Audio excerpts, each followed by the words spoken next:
Hello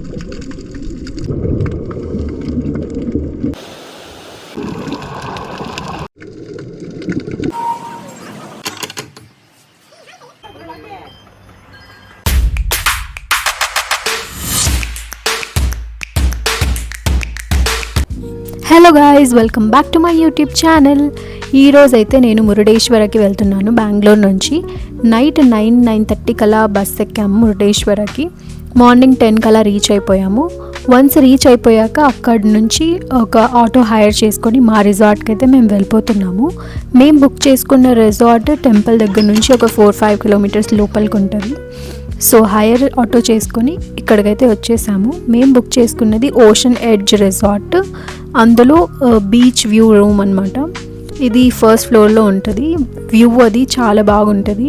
ఇది నేను ఇంతవరకు బుక్ చేసుకున్న దాంట్లో one of the best rooms and one of the costliest కూడా. వీళ్ళు పర్ నైట్ అలా చార్జ్ చేయరు, పర్ పర్సన్ చేస్తారు. సో ఇదైతే వ్యూ అనమాట రూమ్ దగ్గర నుంచి. చాలా బ్యూటిఫుల్గా అండ్ చాలా పీస్ఫుల్గా ఉండింది రూమ్ అయితే.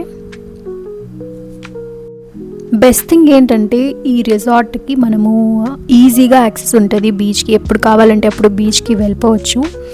అండ్ ఇదొక ప్రైవేట్ బీచ్ ఫీల్స్ ఇస్తుంది. ఎందుకంటే నార్మల్గా బీచెస్ దగ్గర క్రౌడ్ గ్యాదర్ అయిపోయి చాలా క్రౌడీగా ఉంటుంది. బట్ ఇక్కడ మనమే ఉంటాము. సో అదొకటి బెస్ట్ పార్ట్. దాని తర్వాత రెడీ అయిపోయి లంచ్ చేయడానికైతే మేము మురుడేశ్వరకి వెళ్తున్నాము టెంపుల్ దగ్గరికి. సో నేను ఇలా అయితే రెడీ అయిపోయాను. నాకైతే ఈ ప్లేస్ చాలా బాగా నచ్చింది. అండ్ ఇక్కడ డార్మిటరీస్ అండ్ కాటేజెస్ కూడా ఉన్నాయి. నేను ఇలా జస్ట్ బాల్కనీలో నిల్చొని ఉంటే చూస్తున్నారా ఎంత సౌండ్ వస్తుందో. సో మేమైతే లంచ్ చేసుకుని నేను టెంపుల్కి వెళ్దామని ఇక్కడ టెంపుల్ పాత్వే మీద అయితే నడుస్తున్నాను. ఆ రోజు అయితే చాలా సన్నీగా ఉండింది అండ్ వెళ్దామని అయితే లోపలికి వెళ్ళాను. బట్ ఆ రోజు శివరాత్రి ముందు రోజు అక్కడ క్యూ చూసి ఇంకా నాకు భయం వేసి ఇంకా వద్దులే అని బయట నుంచే చూద్దామని బయటకు వచ్చేసాను. బీచ్ దగ్గర అయితే ఇలా షాప్స్ చాలా పెట్టి ఉన్నారు. ఇదైతే సీషెల్స్ షాప్ చూసాను. నాకైతే నాస్టాలజిక్గా అనిపించింది. మా మమ్మీ దగ్గర అయితే ఇలాంటివి డోర్కి కట్టి తోరణాలు ఉండేవి. అవి ఎగ్జాక్ట్లీ అవే ఉన్నాయి అక్కడ.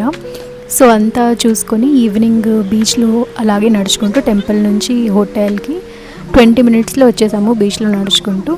సో వచ్చేసాక ఇక్కడ ఎవరో డెకార్ అవి చేస్తున్నారు. నాకు క్యూట్గా అనిపించి క్యాప్చర్ చేశాను.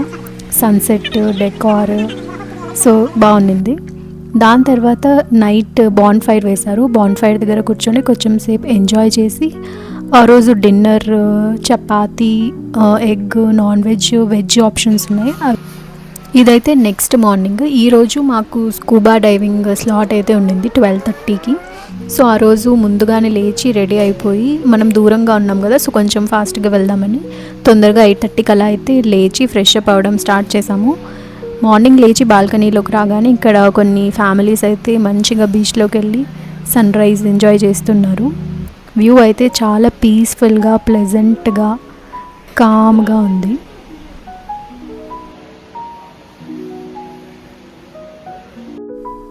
ఇదైతే బ్రేక్ఫాస్ట్లో ఆప్షన్స్. నాకు ఇక్కడ ఫుడ్ అయితే చాలా బాగా నచ్చింది. ఈవెన్ డిన్నర్ కానీ బ్రేక్ఫాస్ట్ కానీ క్వాలిటీ అండ్ క్వాంటిటీ కూడా చాలా బాగుండింది. నాకు టేస్ట్ వైజ్ కూడా నాకు ఏది పెద్దగా అంతగా నచ్చదు బయట, బట్ అయినా కానీ ఇక్కడ నాకు చాలా బాగా నచ్చింది. అండ్ నేను ఇక్కడ స్కూబాకి రెడీ అయిపోయి వెళ్తున్నాను అనమాట రిసార్ట్ నుంచి స్కూబా డైవింగ్ సెంటర్కి. అన్ని స్కూబా డైవింగ్ సెంటర్స్ టెంపుల్కి దగ్గరలోనే ఉంటాయి యాజ్ యూజువల్. ఇది కూడా అలాగే ఉండింది. మేము స్కూబా డైవింగ్ రిసార్ట్ బుక్ చేసుకున్న వాళ్ళ దగ్గరే స్కూబా కూడా బుక్ చేసుకున్నాము. సో కొంచెం డిస్కౌంట్ వచ్చింది మాకు. సో ఇది ఆక్వా రైడ్ వాళ్ళ స్కూబా డైవింగ్ సెంటర్. అక్కడికి వెళ్ళగానే మా కన్ఫర్మేషన్ డీటెయిల్స్ తీసుకొని ఫామ్స్ ఫిల్ చేయమని ఇచ్చారు. ఫామ్స్ ఎలాగైతే ఫిల్ చేసేసి అక్కడ సబ్మిట్ చేస్తున్నాను. మనం అనుకుంటాం కదా ఇప్పుడు ఎందుకులే మళ్ళీ చేద్దాము అని. బట్ నేను ఆ ఫామ్ ఫిల్ చేస్తున్నప్పుడైతే ఏజ్ వైజ్ 30, 35, 40 ఏజ్ వైజ్ కొన్ని కాలమ్స్ ఉన్నాయి. సో నాకైతే అప్పుడు అనిపించింది ఎప్పుడు చేయాలంటే అప్పుడే చేసేయాలి, మళ్ళీ అంటే ఆ మళ్ళీ ఎప్పుడూ రాదు అని.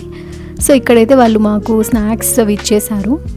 సో ఆ సెంటర్ నుంచి మేమైతే ఇప్పుడు బోట్ ఫెరీ ఎక్కడానికైతే వెళ్తున్నాము స్కూబా డైవింగ్కి.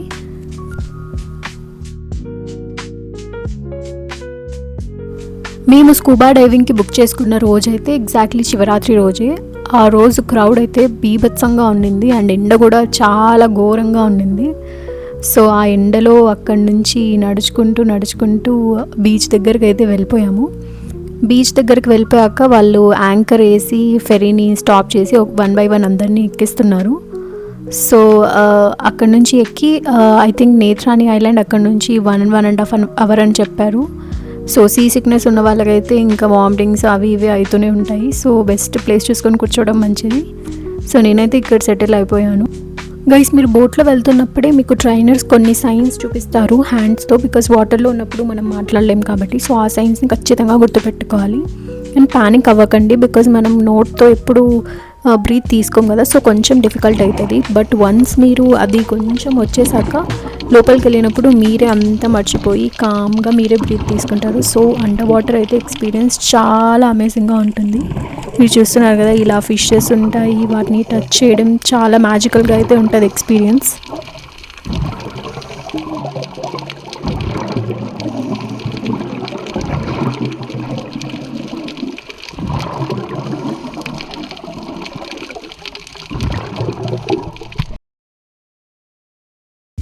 నాకైతే నార్మల్గా 20 meters డెప్త్కి అయితే తీసుకెళ్లారు. ఒక 20 minutes ఉంటుంది మొత్తం స్కూబా డైవ్. అండ్ మీరు డెప్త్కి వెళ్తున్న కొద్దీ మీకు కొంచెం ఇయర్లో అయితే పెయిన్ వస్తుంది. అది బికాజ్ ఆఫ్ ప్రెషర్. దానికి కూడా వాళ్ళు బోట్లో ఉన్నప్పుడే ట్రైన్ చేస్తారు. సో మీరు ప్యానిక్ అవ్వకుండా వాళ్ళు చెప్పిన దానికి రెస్పాండ్ అయితే చాలు, రియాక్ట్ కాకుండా బ్యూటిఫుల్గా అయితే మీకు కూడా ఎక్స్పీరియన్స్ వస్తుంది. డెప్త్కి వెళ్తున్న కొద్దీ ఇంకా మీరే ఎక్సైట్ అయిపోయి ఇంకా డీప్ తీసుకెళ్ళండి అని అయితే చెప్తారు. సో ఇక్కడ చూడండి వాయిస్ అసలు సౌండ్ ఎలా వస్తుందో ఓషన్ది. ఇంకా నేనైతే కొన్ని క్యాప్చర్ చేశాను, అవి చూడండి.